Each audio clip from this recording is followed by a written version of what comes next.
हामीले चाहिँ छतहर जोरपाटी गाउँपालिकाभित्र चाहिँ माथिका नागरिकहरूलाई चाहिँ हरेक 6 महिनामा चाहिँ घरैमा पुगेर होइन उहाँहरूको स्वास्थ्य जाँच गर्ने र उहाँहरूमा देखिएको समस्या अनुसारको चाहिँ हामीले औषधिहरू पनि निःशुल्क रूपमा दिने गरेका छौँ र उक्त कार्यक्रम भर्खरै सम्पन्न भएपछि चाहिँ लौरो वितरणको कार्यक्रम पनि राखेका थियौँ र यो पनि भर्खरै सम्पन्न भएको छ। सबै ज्येष्ठ नागरिकहरूलाई समेट्ने गरी चाहिँ कार्यक्रम बनाउने उद्देश्य पनि राखेका छौँ। धनकुटाको छतहर जोरपाटी गाउँपालिका वडा नम्बर 6 मा 70 वर्ष पुगेका वृद्धहरूलाई लक्षित गर्दै 6 महिनामा घरमै पुगेर स्वास्थ्य परीक्षण गर्ने कार्यक्रम सञ्चालन गरिएको छ। 6 नम्बर वडा अध्यक्ष दीपक गुरुङका अनुसार स्वास्थ्य परीक्षणसँगै ज्येष्ठ नागरिकहरूलाई लौरो उपहार स्वरूप प्रदान गरिएको छ। घरमै पुगेर स्वास्थ्य जाँच गर्दा वृद्धहरू खुसी देखिनु निकै सन्तोषजनक कुरा हो उहाँले भन्नुभयो। एकदमै खुसी हुनुहुन्छ किनभने कतिपय ज्येष्ठ नागरिकहरू त हिँडेर होइन स्वास्थ्य चौकीसम्म पनि आउने अवस्था छैन।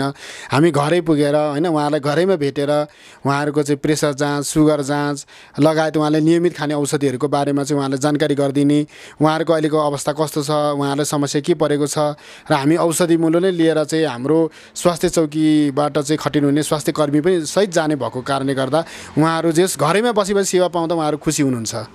अध्यक्ष गुरुङले थप जानकारी दिनुहुँदै गाउँपालिका भित्र बसोबास गर्ने नागरिकका लागि स्वास्थ्य बीमा कार्यक्रममा 50% छुटको व्यवस्था गरिएको पनि बताउनु भयो। ज्येष्ठ नागरिक होस् या छतरवासी सबै आमा बुवा दाजुभाइ तथा दिदीबहिनीहरूको लागि चाहिँ स्वास्थ्य बीमा कार्यक्रममा चाहिँ 50% छुट कार्यक्रम पनि राखेका छौँ, जसले गर्दा पनि धेरैले लाभ लिनुभएको छ र हामीले गाउँपालिकाले चाहिँ 1750 उहाँहरूको व्ययभार अथवा बिमितको रकम बिहोर दिएका छौँ भने जसको कारणबाट पनि उहाँले स्वास्थ्य उपचार सेवा सुविधा लिने कुरादेखि लिएर हरेक नागरिकले पाउने सुविधा चाहिँ उहाँले पाइराख्नु भएको छ भन्ने लागेको छ। त्यस्तै गाउँपालिका अन्तर्गतका स्वास्थ्य चौकीहरूमा टेलिमेडिसिन सेवा सुरु गरिएको छ। यस सेवा मार्फत दुर्गम क्षेत्रमा रहेका बासिन्दाहरूले पनि विशेषज्ञ सल्लाह तथा सेवा सहज रूपमा प्राप्त गर्न सक्ने उहाँको भनाइ छ।